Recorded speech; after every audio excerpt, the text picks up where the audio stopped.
Howdy folks, Tex Grebner here with Tex Grebner Outdoors. I hope you guys are ready for your Tex Grebner Outdoors Saturday Morning Cartoon Awesomeness, because it's Illinois Archery season 2018, week number 4. Also, not gonna lie to you, really short episode this week because I live in real life just like the rest of you. I work a day job just like the rest of you. I bring you the reality of an Illinois archery season in the trad life. And that's just how it goes down. Also, if you want to support the channel in some way other than watching the videos and maybe get yourself a t-shirt in case you have to take a shit in the woods, you can check out TexGrebnerOutdoors.com. And if you find yourself in need of some trad life supplies, I do have a coupon code with ThreeRiversArchery.com. That is Tex Grebner. You can find that down in the description as well. Nice fall weather tends to suck for deer hunting in my life because it means that there's plenty of other stuff that I need to be doing rather than doing what I want to do. Now, I had to help get some of the harvest in, still in the middle of harvest, had to help work the cattle. Then today, I had to help load up the corral gates after I made some temporary electric fence around the fields, and so I did not get into the woods nearly as quick as I would have liked today.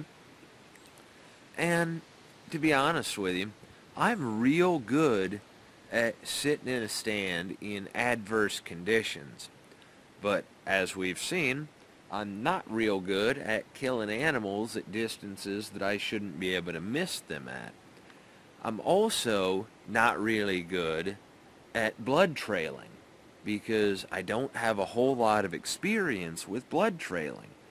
So there is always the thought in my head that while I'm sitting in the tree hoping something's going to show up, that then there's the worry about whether or not I'm actually going to be able to make the shot.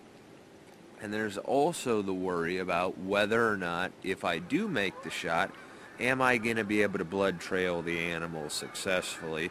And is it going to drop on property that I can actually retrieve it?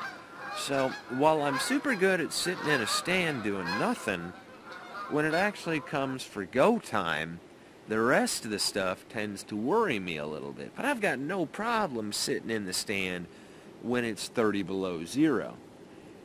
It is a highly energized feeling when the sun starts to go down and there's that quickening effect when the air turns cold, and all of a sudden you just get super excited because it means that there's a high likelihood that the deer are going to be moving. Of course, in my case, I had seen deer on the way to my stand out in the other people's fields, and so my hopes for this hunt weren't high. But I was hunting the stand that I had literally put up in the dark a few days ago. I basically took a glorified nap. And so here I am, getting ready to head to the deer stand. And of course, I also have stuff that I need to do by mid-morning. So, because I live in real life, I don't dare kill a deer too late in the day, or else I'm going to be in the doghouse about not being where I'm supposed to be. So if something happens, it's going to have to happen fast today, because it's just going to kill me inside if one shows up as I'm ready to get down, and I wouldn't be able to shoot it because I wouldn't have time to deal with the aftermath if I actually hit it. It is not looking good for me to have a lot of time to go deer hunting this week, so we'll see how this episode turns out.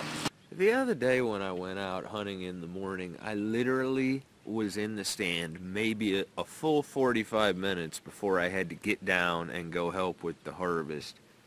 I was in the stand longer during the hours of darkness than I was after sunrise, but at least I got to get out the other day.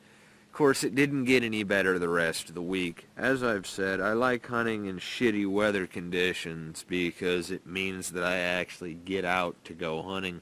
I did have a little bit of time to get in the stand tonight, though, and I planned on making the best of it. The wind was absolutely perfect for this stand based off of the direction that the deer had traditionally been coming in from the north to the south.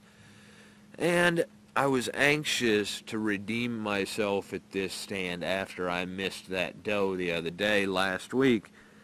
Now, of course, the wind was absolutely perfect if the deer were coming from the north.